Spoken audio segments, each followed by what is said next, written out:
So happy snowy January 9th. Thank you so much, everyone, for coming. I know it's not quite noon, but we have some ground to cover here today, and we have some wonderful speakers, and we really want to just get as much time in with our speakers as possible.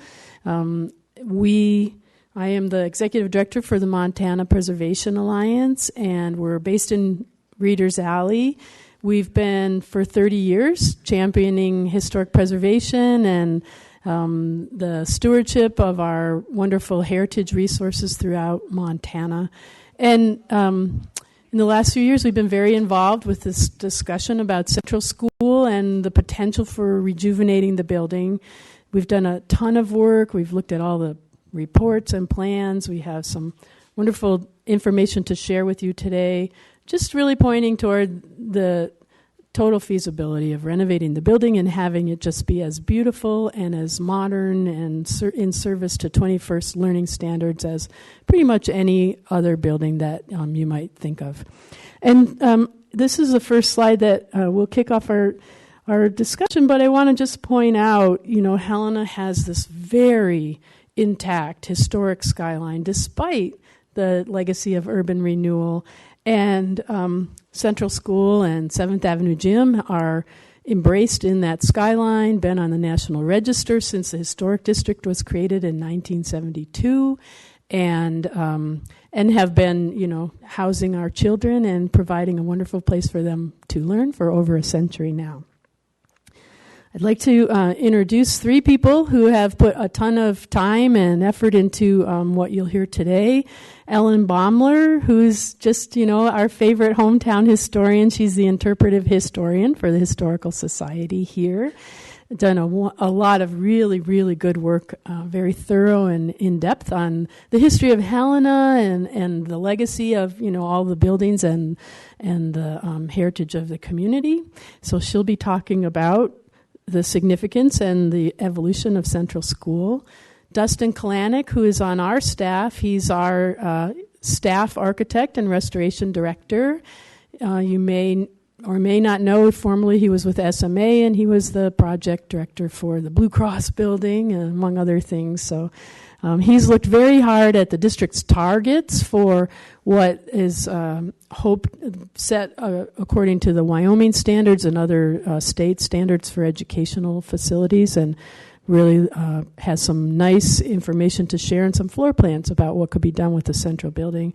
And finally, Leslie Gilmore is here, and I really want to thank Leslie. She's an historic architect who works with CTA Architects out of Bozeman. She's their lead historic person for that firm, does a lot of work in seismic areas, as well as with renovating historic schools and other buildings. And she was the designer lead person for their firm on the restoration and renovation of both Broadwater and McKinley schools in Billings. And so she's got some great images of what those buildings look like now that they're rejuvenated, et cetera. So I'm going to turn this over in 1 second, but I do want to say that we learned this afternoon they're having a live walkthrough, video walkthrough that's being hosted with Beartooth TV at 1 o'clock today of Central School. And so we'll all be interested to see, what that looks like. It's at 1 o'clock, and it'll be then available on Facebook. But one of the things I hope that everybody will bear in mind is that what Central looks like inside right now is pretty messed up, and it's not anything like it would look if it were completely rejuvenated and brought up to standard codes and modern interior finishes and things that would really give the building new life. And so I'm curious to see, because I know there's been some vandalism and things inside the building, but ultimately that won't be representative of what the building would look like were it to be have an $8 to $10 million investment in renovating it. So. Okay, so Ellen Baumler, a longtime friend and colleague, will give us some really interesting history now about the school on the hill. And thank you so much, Ellen, for being here today.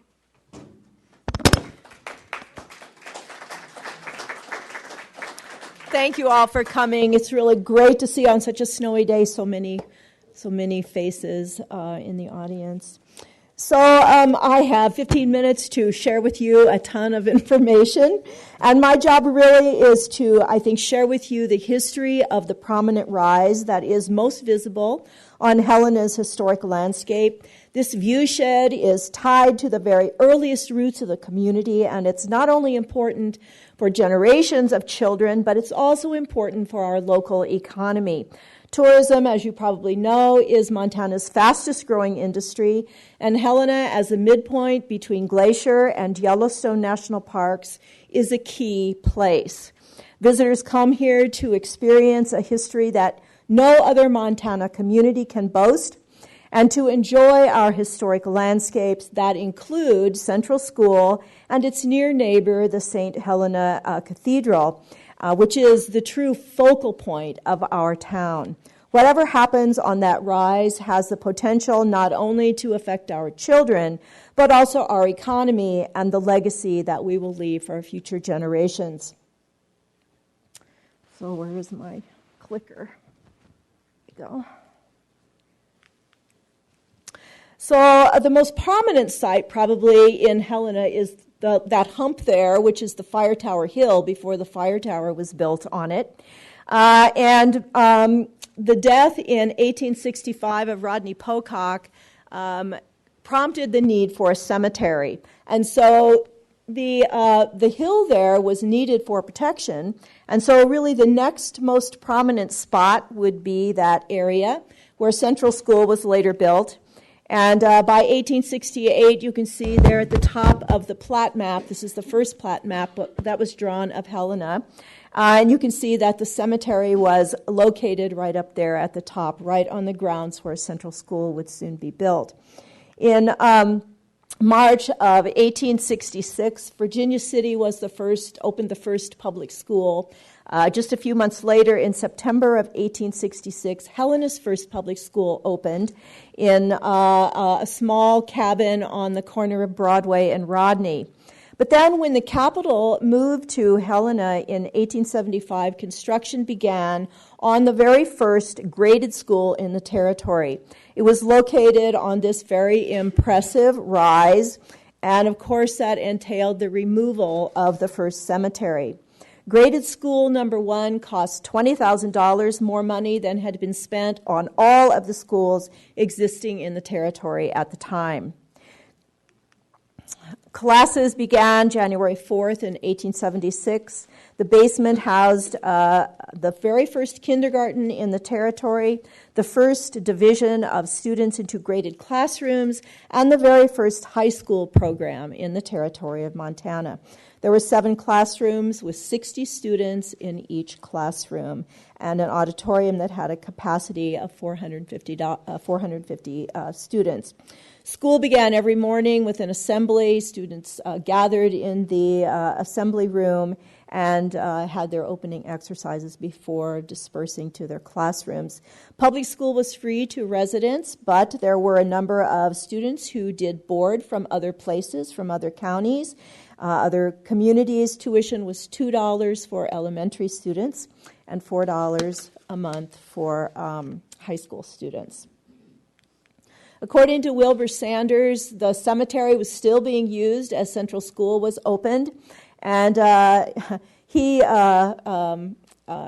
took the headboard of this desperado known as Langford Peel, who's also known as Farmer Peel for all the people that he planted in the ground. Sanders took the headboard to preserve it, and it is a wonderful relic that we have in our collection here at the Montana Historical Society. And you can see that there in the bottom right quarter of the Benton Avenue Cemetery, where there are a number of unmarked graves, and that's where the graves from the Central Cemetery were relocated. Between 1875 and 1890 or so, or 1875 mostly, and then later, as they surfaced, a few others were also dispersed there. You can see that the Central School, let's see if I can, right here is the most prominent building. evident there, and it's interesting. This is a little enlargement. What looks like bales of hay behind there actually are little fences around family plots. So we can see that in 1875 there was still partially a cemetery there. The first graduating class, 1879, were 3 women, and 2 of them returned to Central to teach the following year in 1880. And at that time, Central did receive its proper name of Central School. But the two of the women who did return as teachers, one of them, Mary Wheeler, became the teacher, the art director, for 40 years here in the District 1. In 1890, because of the statehood in 1889, Helena wanted to promote itself as a potential capital, and so several different things happened, but one of them was the building of an auditorium next door to Central School that would be on the south side, and it was a very grand place. And also, Helena High School was built to the other side, to the north side of Central, and that was completed in 1893. You can see the layout here where the auditorium was, where the public school, Central School, was and is today, and where the high school was. I think it's interesting that we have the water closets or the outhouse in the back. There between the two. And also, it's interesting that Lucille Topping, who was a 3rd grader in Central at the time that the high school was being built, writes a letter about when she was older about how she sat on the hill overlooking Lawrence Street as the basement was being excavated for Helena High School and watched them take bodies out. At that time, those remains were relocated to the new cemetery at Forest Vale and not to Benton Avenue. Central School had an enrollment of about 500 students, and it was K through 8th grade once the high school was opened next door. And in 1893, in April, that very famous incident happened when they had made a cut through Lawrence Street to widen it when an early timer's body washed out during a rainstorm. This is the actual article. It says that the sideboard carried away exposes the body, which is that of a tall person dressed in the garb of a miner. The features are well preserved, and the hair and whiskers grown long are decidedly red. So he was taken and reinterred at the new cemetery at Forest Vale. And this is the view shed from about 6th Avenue looking up. You can see the high school on the left-hand side, Central in the middle, and the public auditorium just you can barely see on the right-hand side there. Students were accustomed at this time to buckets in the hallways with dippers for drinking water. And you can just imagine the change in 1896 when Central got its first running water for drinking. It would be really interesting to do a health study on that and whether it really made any difference. I don't know. In 1908, the gym was built. Largely it was a design created by E.C. Day, who was an attorney here in Helena. There was, as you can see, the first floor is on the left and the second floor is on the right, and there is that track around the upper gallery. 18 laps around the track made a mile. And it was a place that they had a lot of steel lockers meant to make the place very sanitary. There was hot and cold running water. And there was also a heating system that ran underneath that served not only the gym, but also Central School, the auditorium, and the high school. In 1911, a domestic science building was built on the campus at the down by where Cruz Avenue is today. It's now the cafeteria and snack bar at the Bill Roberts Golf Course. In 1914, and this is really interesting, an addition was built onto Old Central School. You can see Central School at the far right of the photograph there. And so this was built onto actually the back of the older building. And then in 1921, this is the architectural rendering of George Carsley, who was the architect of the current Central School. And this was done in 1921. And this was added onto the front of that first edition, and the old school was then torn down. A lot of people opposed its demolition also. And this is how the original Central School, the second generation Central School, appeared when it was first built. And this is how it appears on the 1930 Sanborn map, a little bit closer to the street than the old Central School was. But here you see the gym. You can see back here in the back. You can see the domestic science building and the placement of that, and the high school next to it. So in 1935, in September, the old high school was vacated, and Helena high school students moved to the new high school on Rodney Street. It was just a few weeks later when those terrible earthquakes happened in October. A series of them rocked the Helena Valley, as we probably all recall hearing stories about that. But, Central was not the only school that received extensive damage. Typically, schools have the most damage in an earthquake.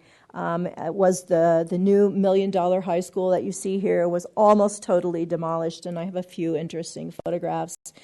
This is the new high school right after the earthquakes.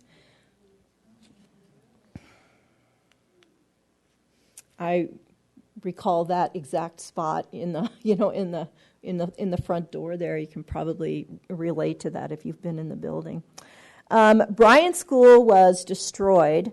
Hawthorne was rendered unsafe. Central, Broadwater, Emerson, and Jefferson were actually damaged to lesser degrees and repaired.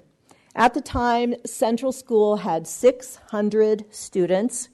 Staff and students produced a special edition of the Central School Citizen, in which students described their experiences. I'd love to tell you some of those, but I'm not going to linger here. But one of them was that this is the damage to the courthouse, which lost its clock tower and its fourth story. And students were especially unhappy about that because it was the clock tower that told them what time to get to school. So this is what Central looked like before the earthquake. Of course, parents worried about the safety of their schools. Norman Decay and his associate, whose firm repaired the damage for the school district, wrote a letter to Central parents explaining the damage and the extensive repairs that were made to Central to make the building safe. I have copies of that letter afterwards if anyone would like to see exactly what they did to Central to repair it. He goes on to say that the letter says that in an earthquake, a vibration causing a 3-inch movement would cause any structure to fail. No movement greater than 5/8 of an inch was recorded in any buildings here in Helena. Among the many repairs that were made to Central, heavy elements along the roof line were removed. You can see the change here. And replaced with lighter material. Foundation walls were reinforced with concrete, outside walls reinforced with steel channel beams, and all walls were anchored to the floors with steel. Chimneys were removed, etc., and you can read those changes for yourself. In 1955, for the first time, 7th and 8th graders were separated from the elementary grades and moved to what was the former high school there on Rodney, which is now Helena Middle School. And you can see now the placement there of the 7th Avenue Gym, Central School, Helena High School, and where the domestic science building was. And I want to point out that, I know it has been proposed that we do that Central be rebuilt to wrap around that corner. But I want to point out that, that would destroy the view shed. Regardless of what the building looked like, it would block the view of the cathedral, which I think would be very unfortunate. So when the domestic science building was removed in 1983, they discovered another body. I think there's still probably more there. I don't know.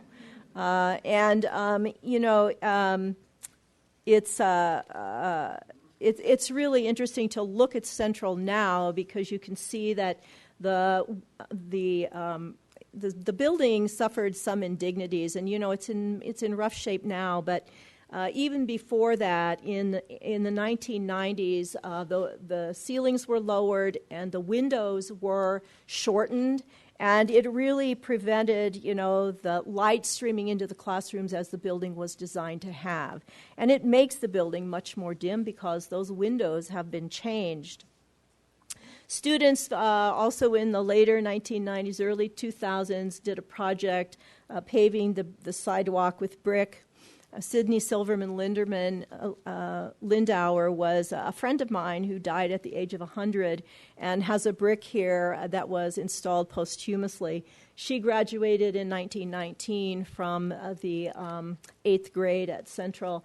And, she has these wonderful stories, but one of them was about snow falling just like it is today, and the sheriff sitting on top of a snowbank with his revolver pointed at the prisoners who were digging tunnels for the kids as they walked to school so that they could make their way to Central School. A lot of famous people have attended Central School. Among them, this is the kindergarten where one of the Stewart girls was in this class, along with Sidney Lindauer. Also went to school with the governor's kids. Other governors subsequently, children, including Governor Bullock's children, attended and still attend Central Link. Also Myrna Loy, who attended from 1910 to 1912, Gary Cooper, 1912 to 1918, until he was expelled from Helena High, and L. Ron Hubbard, who is the founder of the Church of Scientology, also attended Central School from 1918 to 1920. So I have a few pictures of kids here and classes.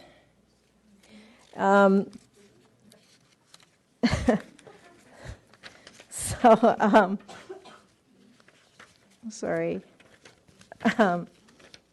Central kids, are probably the same that they are today that they were back then. And I know you probably have stories about Central if you attended there, or if you had kids who attended there. But, this is really not a matter of sentiment. And I want to mention that Hal Jacobson wrote a heartfelt letter to the IR in 1976 on the heels of urban renewal, when our community lost 235 historic buildings. He wrote, "The most enjoyable cities in the world are those that have taken the time to understand and maintain the things which make their cities unique. There is a human need here which cannot be dismissed as mere sentimentality or nostalgia. It is the need to feel that we are at home in the landscape and that this is our home. The cities whose inhabitants lack this sensitivity are the cities which we all would just as soon forget. Helena stands head and shoulders above all other cities in the Northwest in its capacity to destroy the very things that we are supposed to celebrate." That, unfortunately, is still true. We still have lost buildings. I do commend the school board for its decision to return Central to the neighborhood, and that's a really wonderful thing. Whatever happens, though, on this prominent rise, on this historic ridgetop, I hope that those responsible for planning and designing carefully consider the ramifications of their work and the legacy that they want to leave, because it does matter to us. Thank you.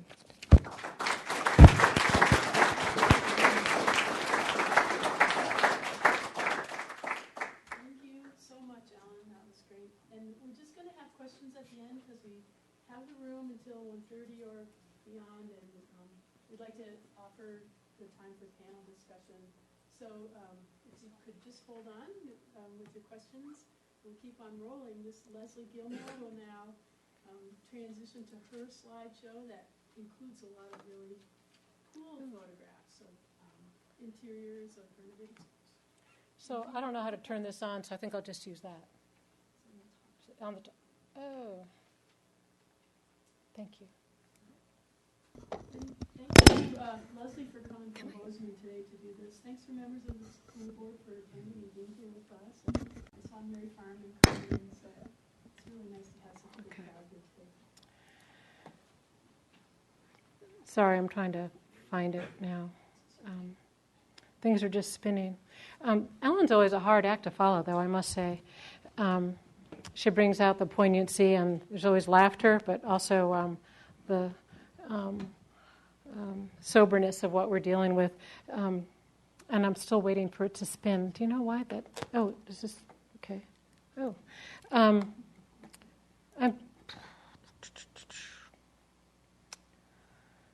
maybe I'll just do this. Okay, great. Means I have to remember how to do this. Slideshow, thank you. Great. And then From beginning. Great. Okay. So you've heard all this. And this went forward. Okay, great. My premise today is that existing and historic school buildings are being used successfully for 21st, this is really glaring, for 21st century learning.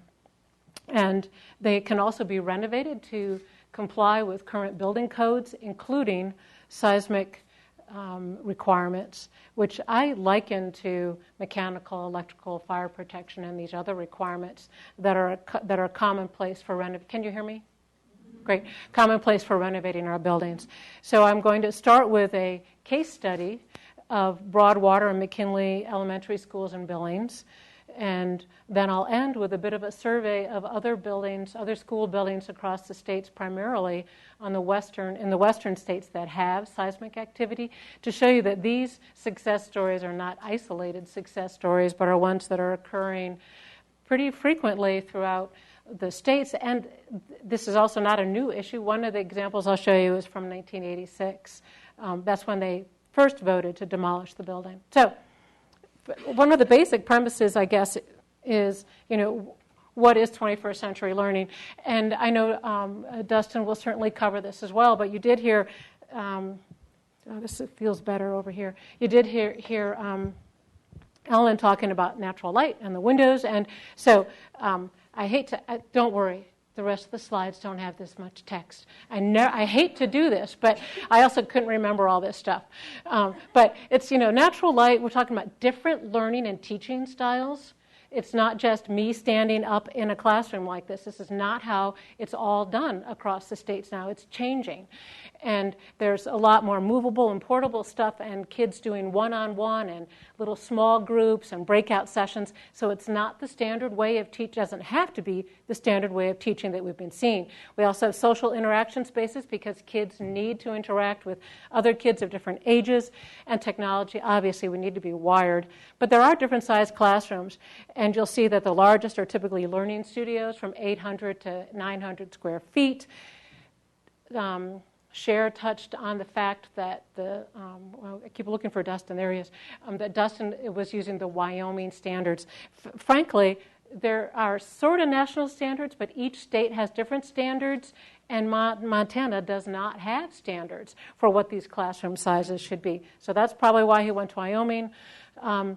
We did a case study on Broadwater and McKinley. It started with public gatherings with community members and school board members. We were tasked in 2009 with determining if we should tear the buildings down or if we should renovate them. And what does renovate mean? They had some 1950s additions, do we keep them or not? So this is the bare bones of that. The total size of the buildings are comparable to, this is what their total size is now. And if we were to replace them for these sizes, they'd each cost about $14 million. To renovate and add on to turned out to be less. And in fact, these costs are very similar to the actual costs that incurred, 6 years later. the bond was based on these costs, and we had to stick to those costs. So there was some value engineering that went on there. If you pass a bond, make sure that you think about what, well, actually at this point, you don't have to escalate from prior estimates, but construction costs do typically increase year to year. So I realize I guess I don't have to have that. Okay, so Broadwater Elementary, built in 3 phases from 1906 to 1922.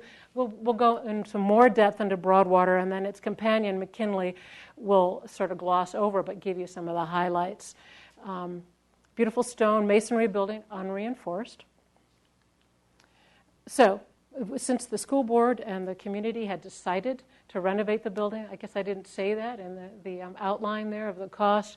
It wasn't just a cost issue, but they had hundreds of people come to their board meetings, not dissimilar to the board meeting we experienced the other night. People getting up talking about their grandfather having gone to school there. 9-year-old kids wanted to go to school where their grandparents had gone. So it was decided, and the bond was passed ultimately to renovate the building and add on to it. So we did a series of studies. I'm not a school planner, but we have school specialists in our firm that looked at the best places to do the additions. Is this actually a pointer? Ooh, I won't try that. Okay, but to how do you preserve the most open space? You want green space. You need drop-off for the kids. You've got to deal with a lot of very different programmatic issues, and where are people going to park? Where's the gym? Because this building actually didn't have a gym. That's what its 1950s edition was for. So do we do larger buildings to the west of it and have the green space to the right? Do we do buildings in front? Oh, my. We showed that one to Pete Brown. This building is listed in the National Register, and it was listed at the time. I think it was listed in 2002. Looked at additions. You can see we looked at a lot of different permutations. This is the one we ended up on because it celebrated more of the existing building and had a gentle link to the addition. And as you can see, though, the addition had to still be fairly sizable. The goal was to cap the population of students at 400. The determination was that if it were greater than that, it wouldn't be a warm family type of community school. You can see houses all around it. This was a school that children walked to. So, and this is what the renderings were looking like, and essentially trying to have the new addition not replicate, but certainly pay homage to the original building, and not be taller, not be. And it's a very hard thing to do when you're dealing with a lot of programmatic requirements. Also, safety. That was a huge issue. So you'll see a lot of different programmatic issues that we're dealing with these days that they never had to deal with then. I mentioned AV earlier as well. So we looked at different classroom sizes, and the existing sizes are 850. So they used 850 for the new building as well, and included a cafeteria. Oh, this is where my notes would come in handy. It has like 50 square feet, and there is no national standard apparently for cafeterias. But the addition, as you can see on the right, it primarily was dealing. It is housing, administration, and elevator. So all the floors align between one building to the next, so that you have the elevator and the new building don't have to disturb the existing building for it. There are some smaller rooms in Broadwater, so we use those for the specialty classrooms and also then regular classrooms as well. Have a connecting link to them, and then we have the gym on the second floor.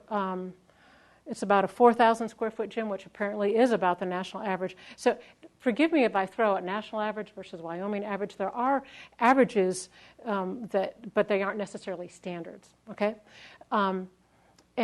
Typically one gym, one cafeteria per school building. This building the gym used to be part of the cafeteria. What one of our principals calls it, like a gymnateria or something. Yeah, thank you. Yeah. Yeah, and that's obviously not the best way to do it, especially if you are trying to get 400 students through. And actually, all right, so the gym roof as well, and you can see, so essentially 3 stories for each building, and So it also had other standard components that you have for a 100-year-old building. It had not been very well maintained except for some of the interior features. The exterior, this is our typical sandstone that does not hold up well in our climate. We had a lot of sandstone repairs to do. The brick, hardly any repointing to do. Brick, masonry buildings really they can survive negligence fairly well. It's pretty amazing, as long as they don't have an earthquake. And I will admit that, Billings doesn't have as stringent the seismic requirements. It's not as active there. So the changes I'll show you for that that we implemented at Broadwater are probably not enough for Central. So we did a very sensitive patching system. You can see on the left when it's in play, and then on the right when it's actually completed. And those are repairs that have been tested over the years that will last 50 years. So hopefully there won't be as much maintenance to do on the building. We also did do seismic improvements as well as full fire protection system, completely new mechanical, new electrical, new plumbing. So there's a sink and a counter in every classroom. We tied this ceiling joists and roof rafters back to the masonry walls so that it could act as essentially like a moment frame so that it could resist lateral forces. We also did what are called diaphragms. So you'll see a note that talks about sheathing on for the subfloor. So we either did sheathing across the floor or took out the ceiling and put it on the ceiling instead. And actually for many of the floors in Broadwater, we had lovely old fir floors that we were able to restore. So a lot of that diaphragm was placed on the bottom of the joist instead of the top so that we could retain the floors there. And this is what it ended up looking like at the end, very similar to the rendering you saw. And again, you'll see there is fencing here because there are security issues. Actually, Broadwater is how many lanes? 4, 6 lane, So a lot of automobile traffic there. And the interior, we had some lovely interiors that were kind of, misused, but they were used for extra stuff. You can see them kind of full of things, but still some very lovely features that we were able to celebrate. And the fact that we fire sprinkled the building meant that we were able to open up stairways, and we could take out these horrible metal doors that had been put in, and as you can see, refinish the floor. And actually the middle part there with the darker floor, that used to be the principal's office. So now the principal is in the addition. And a lot more light is streaming into this central space, which used to be a lot darker. And again, they're using it for breakout space. You see we now have nice wood doors on the doors to the classrooms with transoms because it's sprinkled. You are forgiven a lot of code requirements for both new and existing buildings if you sprinkle the building. But certainly the goal is to give people enough time to get out in the case of a fire. And then the classrooms, we had all the windows in this building replaced in the 70s it was sort of a wood window, but it was barely insulated and they didn't hold up well. The 70s doesn't seem that long ago, but it is. So what is that, 40, 50 years almost? So 40 years, I guess. So we did replace the windows and brought a lot more light back into the building. And I think this is the same guy going up the stairs. We had these lovely wardrobes that we actually needed the space for in the classroom, and so we were able to reuse the doors, which had these beautiful chalkboards on them, and put them on the wall. And so that's sort of where you can write your Winnie the Pooh poetry there. So it's a really nice feature to help tie the two buildings together. And this is the gymnasium, full-blown everything here. And generally, McKinley Elementary is a companion to that. Broadwater and McKinley were done at the same time. The school district took on a very large bond and did a lot of improvements throughout Billings. It had again, it's a similar sort of 1906 through 1922. It had additions over time. The reason both these schools are so important is because they really reflect the growth of Billings. And McKinley is soon to be listed in the National Register for a very similar reason. And in fact, the neighborhood around it will be listed separately. Or has it already? It's already been listed. And that's a neighborhood that really cares strongly about this building. Again, we had separate meetings for each school. Again, people turned out for McKinley as well. And it has a CTA addition from 1956 there to the right, which frankly never ended up being big enough to be able to really accommodate the needs of it. And so that was the building that came down for its renovation. And this is what you see here. In the back, this 3-story or 2.5-story, however you want to call it, building, addition that again housed more classrooms. Again, these are 850 square feet. I think school boards go through a cycle. They decide what we're doing. They have a bond. They do a lot of improvements one year and have similar standards. And so in those years, it was 850 square feet a classroom, and that again is what is here in the old and the new building. And again, it has the cafeteria and the gymnasium as two separate spaces, and it has the elevator and the administration as well. And its interior with these beautiful plaster busts and the frieze, these are what the community always asks about. Are they going back in the building? And they have been put back in the building. This is a before photo of the second floor. This is an after photo, and actually we're looking from the addition towards where we were just looking. And again, we could open up everything, the stairways and the change the doors in the classrooms because we had a fire protection, an automatic system. This is similar to Central in that they put these MAPES panels in the upper windows, and so it really restricted the amount of light in the classrooms. And you can see how cluttered everything is. It was a bear for the teachers to clean this stuff out. But now they have a lot more light, and we do have built-in cabinetry. I mentioned the sink and the cabinetry. That's on the other end of the room. I apologize, I don't have photos of that. But everything's equipped with what we anticipate for our 21st century learning. And a cafeteria, a lot of daylight there. What the library used to look like in the basement. And what it looks like now in the same space, we enlarged it and we were able to even out. We had I don't know how many different floor levels in that basement, but we do, and you can see those are the windows that reflect, bring light down into this basement area.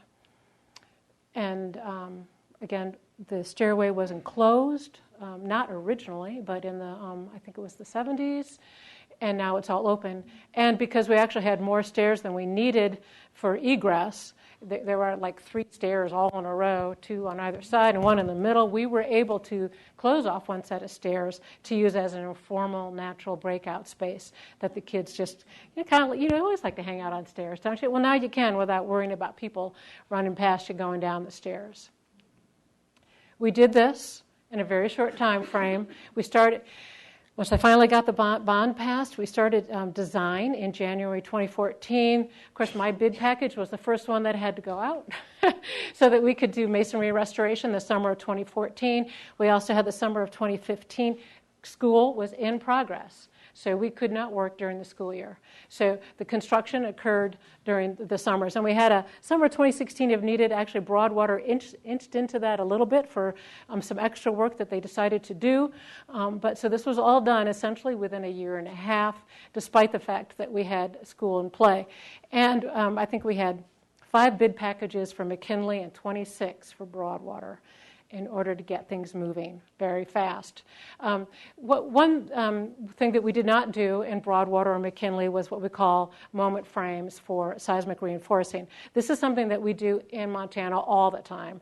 That's what we have here at the Albright Visitor Center in Yellowstone Park. So you see those steel tubes along the wall where it's furred out. That's essentially its bracing and helping it resist lateral loads. And I apologize for this picture. Hopefully you can see what I'm trying to show. It's the bracing that we'd have to do for parapets.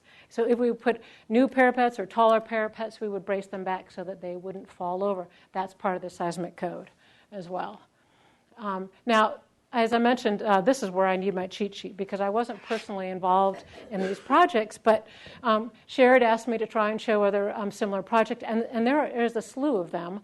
And some of them are larger, some of them are smaller, and these are in seismic zones. This is in Seattle. This is in 1912, the Franklin High School. And I see I am short on time, so I will just show you that you are not alone in trying to decide this. The Boise High School, I think it was 1986, they decided to tear it down. Well, that raised a ruckus throughout the community. Lo and behold, the community rallied around it. They decided not to tear it down and to do an addition instead and to renovate the existing school and seismically improve it. Same for the Lewis and Clark High School in Spokane. Some of these, as you can see, are larger buildings, but this little Hutton Elementary School is a smaller building. Same story. Fire protection, seismic, mechanical, electrical, exterior renovations, and an addition. And the same that's going to happen for, actually I think they're just wrapping up construction on this in Portland, Oregon. And I think that's the end of it. All right, one more. Roosevelt, because there are so many, really, this is not an uncommon theme at all. And they are all trying to provide high caliber instruction for their students. Thank you.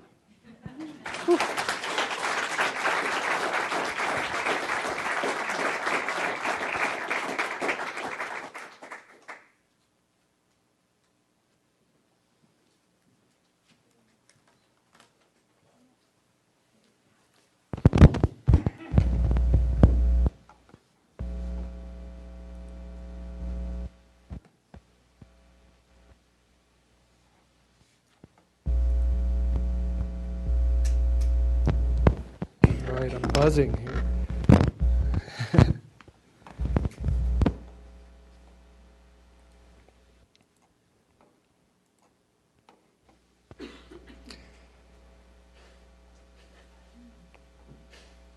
We'll get started when this gets done thinking about it, apparently. It can't keep up with all the information here today.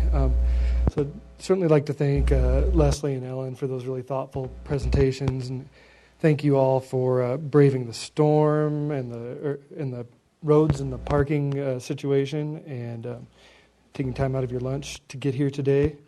And also thank the school board members who've decided to attend today as well. I think the Board of Trustees and Superintendent Kopp should be commended for being very open and civil throughout this whole process, which is kind of a contentious issue. So, well, and maybe someday we'll get our presentation up.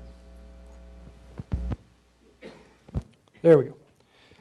All right, so for those of you who don't know me, my name is Dustin Kalanick. I am the Staff Architect and Restoration Director for the Montana Preservation Alliance. And I just thought I'd go a little bit into my background and the background of the MPA as well, since we've got a little more time here today. I was educated at my family's ranches in Big Sandy, Montana, lots of years on the construction site, then attended Montana State and Oxford, and then have had 14 years working as a generalist architect, projects ranging from commercial to residential, medical, military, and even some school work. I'm fortunate enough to receive some international awards for work I've done on sustainable schools that were designed with the help of students, and then done a lot of design build work with students, teaching them about different things and having them implement those ideas through design and construction, and then exhibition of that work as well.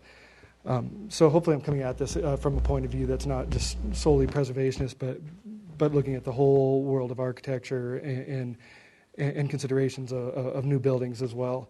So the MPA is a statewide 501c3 nonprofit, not affiliated with state government. And for 30 years we've been working to save the places that make Montana great. We've done this in a number of different ways. Some of it is through documentation projects. We're looking at creating an atlas of ethnic neighborhoods in the Butte area.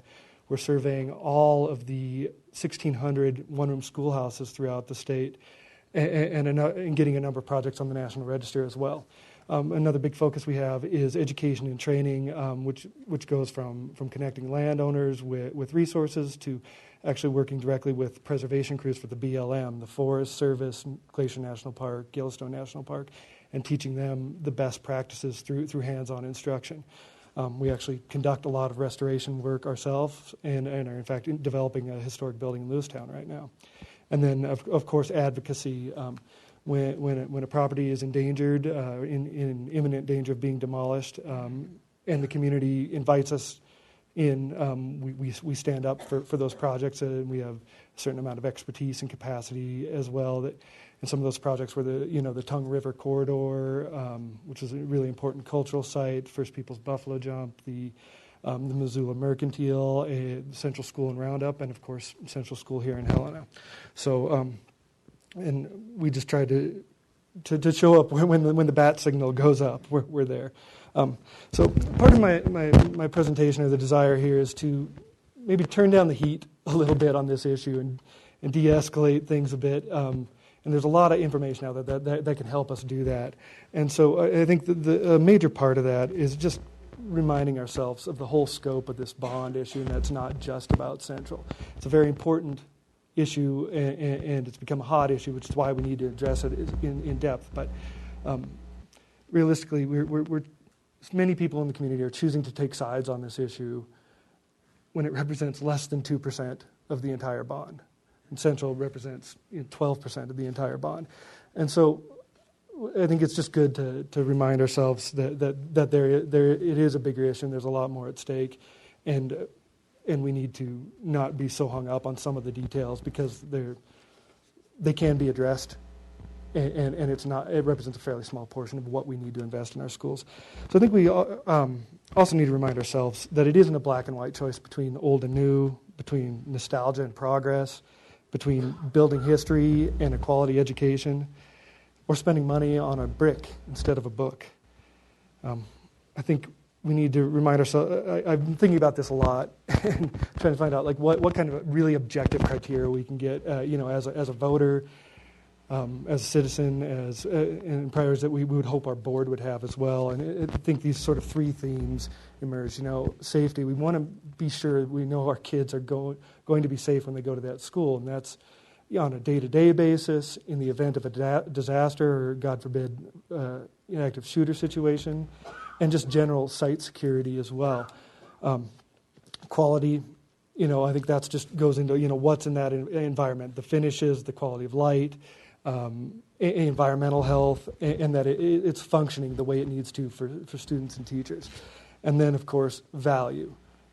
And that's the thing that has to start with, a sound investment of our tax dollars and getting the most out of that every dollar invested.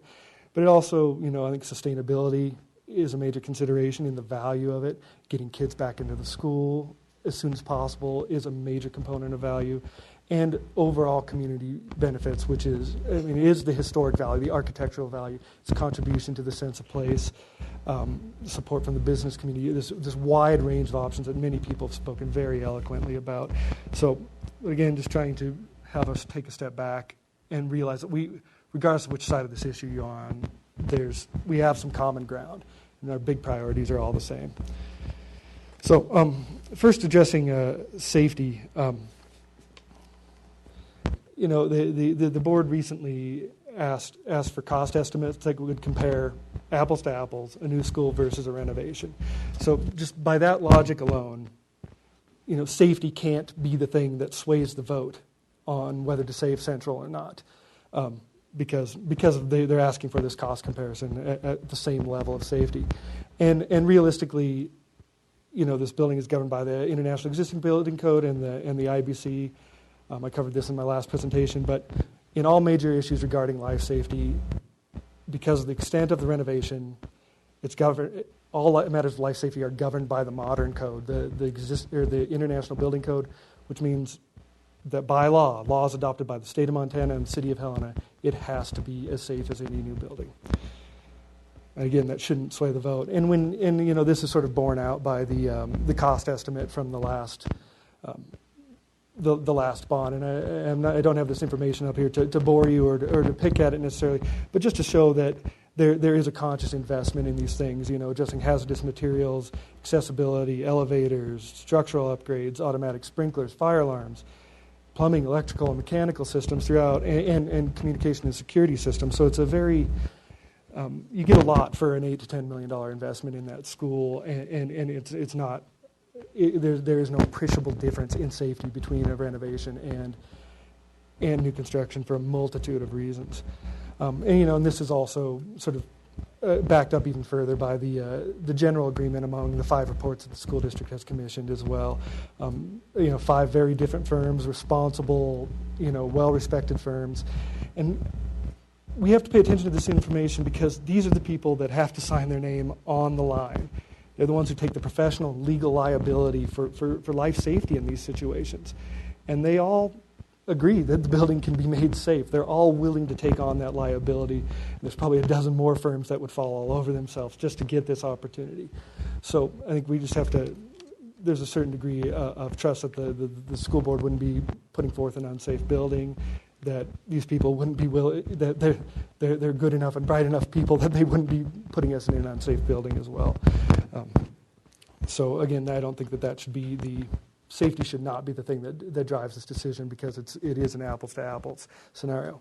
So that getting to the second criteria then of quality, again, with what the board asked for, we picture a student or a teacher walking into this classroom. They're stepping onto new flooring, new finishes on new walls, a new ceiling, new windows, new ventilation, new lights. It's a pretty sweeping renovation that can be done at this level of cost. So there is no major difference in quality either, which is, again, what was asked for in these upcoming cost estimates. And really, if there is anything that could sway this towards renovation or new construction, it's the ceiling heights and the spatial quality. Those large windows that are in central, I think, are a qualitative thing, and they do help the educational environment. And I find it unlikely that you would get that same level, that same type of space, that same type of natural light, the same amount of glazing even in new construction. There are some things about this old building that may be very difficult to achieve in a new building on the same budget. I think in terms of durability is another consideration of quality, and I think, again, everything meeting the modern building code and with that level of new construction, you're looking at 30 to 40 years before there's a major capital investment for either scenario. So that's not a major thing that would swing that investment either, which is standard for most construction of this type. But I think there's also a qualitative aspect of being in a historic building. My first-hand experience going to Big Sandy High School as a fourth-generation graduate, walking through that hallway and seeing photos of my parents, my grandparents, my great-grandparents. I was a lot of things in high school, and nostalgic wasn't one of them. But there was something special about that. And it did make it more positive. It did make it more meaningful. And that's not a special building by any means, but it felt special because of this connection and that continuity. So I think that's it is an important thing to remember, that quality can be a bigger idea as well. This is just sort of looking again at that in detail at that the last estimate, just sort of confirming that there is a extensive amount of new construction and reconfiguration inside that building that gets it up to the standards that are desired by the district throughout the building, and in terms of all the amenities and the spaces and the quality of the materials as well. So that leads us to really, of those three sort of objective criteria, coming to the idea of value as the thing that distinguishes what's the best course. And certainly financial value can't be ignored. Excuse me. So as we showed, the estimate showed a major modernization throughout the building, and so that shouldn't lead us to believe that there's going to be a huge jump in the cost of that renovation when we see the new numbers. And so what we need to realize is that we need to, So for some reason, this new estimate does show that the cost of renovation is higher than that of new construction. I would respectfully urge the trustees to not make a hasty decision, to ask those providing it, what could have possibly changed in the meantime from all the other estimates from the district, from the consultants, what changed in that scope of work, what changed in the estimates. How big is the proposed addition, and how do any changes in pricing provide such a dramatic effect that only affects renovation cost and not new cost? Things like increasing the cost of steel or mechanical systems inflation as well, should raise the price of both of these equally. So it's sort of a matter of course in the construction industry that when you get a grouping of numbers that all say one thing and one outlier, high or low, might disagree or agree with how you feel things should happen, you always have to look at that outlier in a different way and examine it a little more carefully. And that, again, if we see a change from all the reports and previous cost estimates, we need to ask some more detailed questions and find out why. And I think it is also reasonable to expect that the cost for both new and renovation will go up from the previous estimates for the reason of material cost, inflation, and a number of other considerations. So we'll have a lot more information, I guess, tomorrow, with any luck. But there is value beyond financial value. And I think a significant portion of the value in this building is that its contribution to the sense of place here in Helena, sense of place that comes in no small part from historic buildings and connections to our history. It's part of why we've all chosen to come here or to stay here.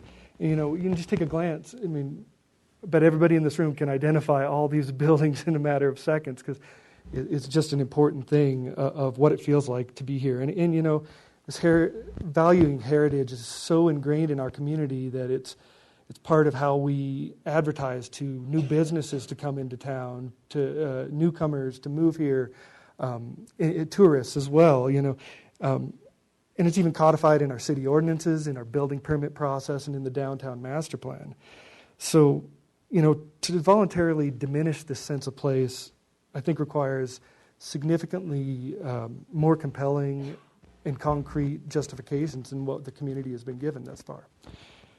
And you can see that Central and 7th Avenue June do have a place among these most valuable buildings in Helena and things that really make it feel like it's Helena. So the other thing that I think is important for everybody to remember in this process is buildings in general, but especially school buildings, are these really intensive records of what a community values. These schools that were built, the original schools in Montana were built with a sense of hope for the future, and that it was something worth investing in. And so we have to be really cognizant of that and in what we're showing we value in these decisions. So with all this in mind, and again, thinking of these objective criteria as well, we were asked to look at floor plans for possible renovation scenarios for Central School. So we've taken 3 distinctly different scenarios. One looking at just renovating within the shell and making the most out of what can be there with what we have right now. And that, improves performance in every criteria measured by the district and would make it the highest performing existing school in the district of its size by the HSD criteria. But as you see, it doesn't meet the criteria that would be met for a new school. So an addition would be required. But again, that's trying to take what's there and see how much we can make out of it before we choose to add on. The second option is really focused on making the most efficient use of the space in the building, minimizing the size of the addition, all again keeping costs in mind, and seeing how far we can take that and get the performance of all these spaces in line with what's acceptable industry standards, which is typically within 10% of your target numbers. So this option would have a 6,600 square foot addition, a new elevator, a new stair, and meet many of the standards for the district. Again, these price numbers are just shown in there for reference. They're taken from the previous school district estimate because that is the best publicly available information now, and I don't really want to render just a blank opinion on this. So that's our parameters for weighing these things apples to apples today. As you can see, this meets almost every criteria, but just due to some practical, efficient use of the existing space, we are short in a couple of these rooms, but well within the acceptable parameters. The third scenario is sort of taking a little more liberal approach and saying we're gonna hit all those square foot targets exactly, not worry about how big the addition is, not and not put a ceiling on cost either. So this particular renovation looks like it's a 10 to 11,000 square foot addition. There was a request for doubling the size of the gym to meet community needs, and all that ends up being kind of a nice thing that can connect the two buildings, be massed in a thoughtful way, and really work with the way things are instructed too. These sort of pods of classrooms of a distinct grade with a breakout room associated with them. Lumping all the common spaces together on the same floor on the garden level there, and meeting or exceeding all of the district targets. Again, just using those same numbers, we're looking at a little over $11 million for renovation without the community gym, and just under 13 for renovation with the gym. And again, these will be, of course, revised within the next 36 hours or so. So. But again, just a breakdown and a comparison of what's required. That I think it's a target that it will be hard for a new school to meet that price point and still meet all of these requirements. So I think these are less of a magic solution than just to point out that there are options. You're going to have a team of very talented, educated professionals working for you, more than just me, that are going to be able to solve this problem in a really thoughtful and efficient way that can meet all of your standards in terms of quality, the size of spaces, the budget, all of that. That there is potential here to save this, so to save the building and do a thoughtful renovation at the same time. So. Again, there are this host of other things that are very valuable to the community, very valuable to a lot of people here, that need to be included in this sort of the calculus of the decision as well. So, given what the board has asked for, cost estimates of a school the same size and quality, the option of demolition shouldn't even be discussed until the point that their financial value is the same. If renovation costs a penny less, it's the responsible fiscal decision, and all the other benefits get to come along with it. It seems like a slam dunk of a decision. And if for some reason the cost estimates show that the cost of renovation does exceed the cost of new construction, after vetting that estimate, I think some big decisions have to be made. The board has to decide what all these valuable things are worth, and to them and the community. Are they worth $25,000, 25%, $25 million? Where you draw that line, where they draw that line, is part of the determination. And if all these things have absolutely no value, and it's perceived that they have absolutely no value to the community, then you draw that line at equal cost. But I think that will also have to be explained to the community, too, of why that's not valued. And these things, because these things have real value, and it's value that's been voiced very eloquently by many people in the community, these voices should not be dismissed as solely emotional or biased or nostalgic. There's emotion in the voices because the stakes are high, the time frame is short, there are feelings of distrust and uncertainty remaining from the last bond, and fears that they might not be heard in this process. And so I can't speak with some of the depth or eloquence that so many citizens have before me, but I know they've spoken out about saving Central because they know it's worth investing in, and they know it's worth investing in for the good of the community. And when we think about a school as a lasting record of our values and aspirations of our community, it's clear why Central is a good investment. Making use of the viable building stock is pragmatic, and that makes Central worth investing in. Renovation also appears to be the most cost-effective way to achieve the desired environment, and that makes it worth investing in. Revitalizing an existing building is an environmentally sustainable choice. It's the most historically and architecturally significant building owned by the district. It's a meaningful contributor to the heritage of our community and a contributor to the sense of place that makes Helena a great place to live in. All those things make it worth investing in. Central has a special presence in the neighborhood and in many of our hearts. Renovation is supported by the downtown business community. We can achieve the same quality 21st century learning environment with a modest addition. And it's the fastest, potentially, is shown by Leslie's work, that it can be the fastest path to getting kids back into school. All these things make Central worth investing in. And so I urge the board, the community, to weigh these values and really examine how much they really mean to you as well. And hopefully the demolition permit is rescinded and the value of keeping this building is seen. So thank you all for your time and coming here. And I think we're going to be available for questions here in a second, all three of us. Not to put anybody on the spot. But yeah, again, thank you so much, and we really appreciate it.